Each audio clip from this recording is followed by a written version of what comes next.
What's up, everybody? Dave here with a home fix-it issue. The issue is my automatic garage door opener. Notice it's up right now, but if I were to push the button to lower it,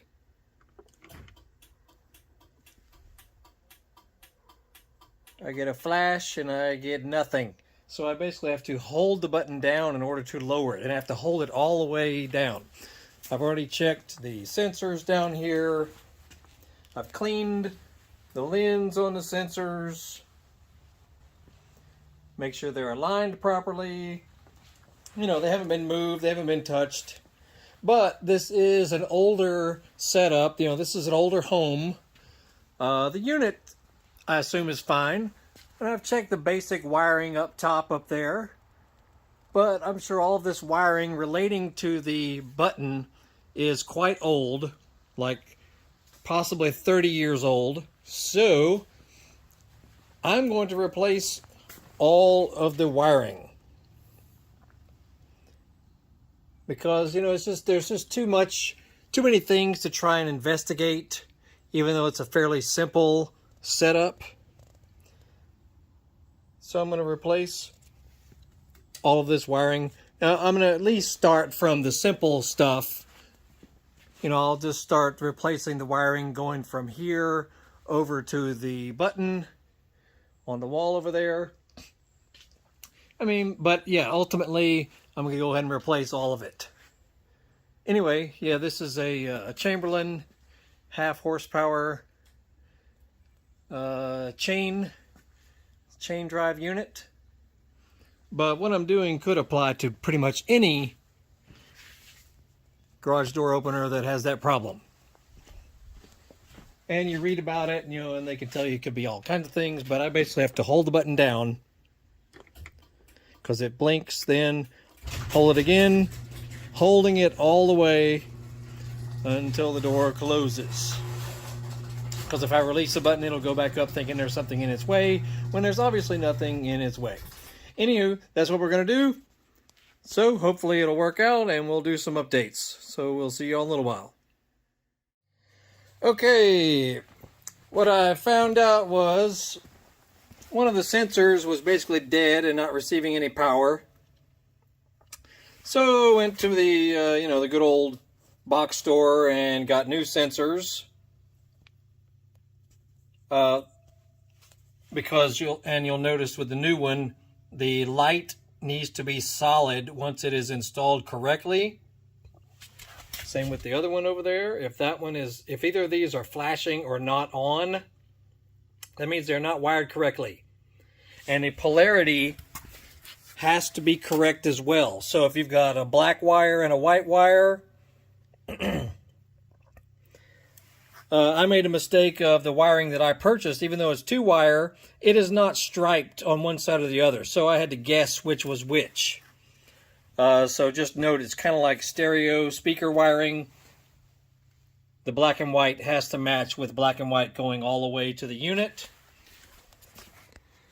And up on the unit, the wiring for the remote, or for the trigger or the button, is on the left of my particular unit. And on the right, your white wires pair from both sensors will twine together and go there. Your black wire pair from both sensors will twine together and go to the far right. Okay? But the easiest thing to look at is, are your sensors getting any power? Or are they flashing? Okay? So that's what I discovered. And the button, the button that's on the wall does nothing more than complete the circuit. Okay, so if I touch these two together, it'd be as if I were pressing the button. And watch what happens.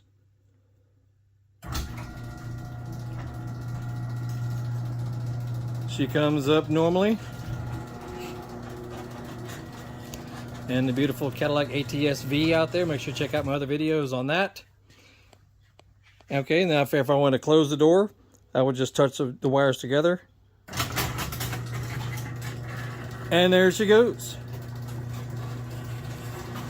So in my case, it was a sensor that was a problem, but I went ahead and replaced the wiring anyway because the wiring that was on it was a good 30 plus years old, and it's not that big a deal, especially if you have an unfinished ceiling, because I'm just going to, staple gun the wiring all across the top up there. But that's what you have to look for. Is it a wiring problem or a sensor problem? Because it's unlikely that the unit itself has failed. I mean, I guess it's possible, but as long as everything is on and it has power, from your power source, it's not likely for the unit to fail. Anywho, there you go. That's what we found out, and now I'm going to, and it's something I've been meaning to do. I've been meaning to install a button, or one for each door, because I have 2 garage doors.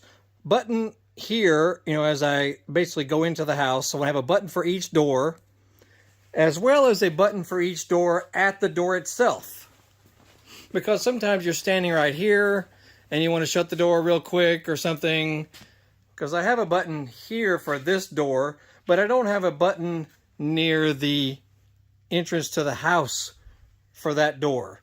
And very easy to do, you'll just match up the wiring for both buttons and plug them in, to where the wiring for the trigger goes up on the left of this one. And I make sure the polarity is correct. And that should do it. All right, let me show you what we've done here.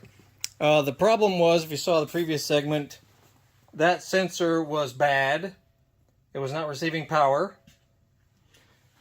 So we went and replaced both of them and replaced all the wiring. And now all of it's in place now, staple gunned all the way up and all the way to the unit right here. We'll zip tie this and clean it up a little bit, but everything is tidied up and looking good. And now we have 2 buttons for each door. One here at the exit of the garage. Fantastic. And another at the entrance to the house. One for each door now. Right there. And back down. And door number 2 over there is now this button, which I've been wanting to do this for a while. Because its button is only over there at the front. So now we have 2 buttons. Very easy to do. All you have to do is join the wires, for the buttons up there at the unit. And make sure the polarity is correct. And that's all there is to it. Very pleased, because this sensor had been down for, several months, because every time I came in with the car, or was going to leave with the car, I had to come in here and hold the button down, close the door all the way, then go out the other door, and then head out in the car. Because using the remote in the car would not close it. Very happy about it. All good. Make sure you check out our channel. We got all kinds of fun stuff and things, to help you fix things around the house or on your car, your dirt bike, your lawnmower, your chainsaw, leaf blower, that sort of thing. Or just go scanning through the channel. You'll find all kinds of how-tos and do-it-yourselves and fix-it stuff and, just stuff. Anytime we do a project that seems to work out well, not only do we ring the bell in celebration, but we just try to do a video of it and and hope that it helps somebody in the future.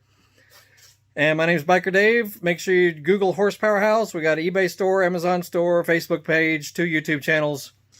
Always posting something new. So check it out. We hope you all have a great evening. We'll see y'all.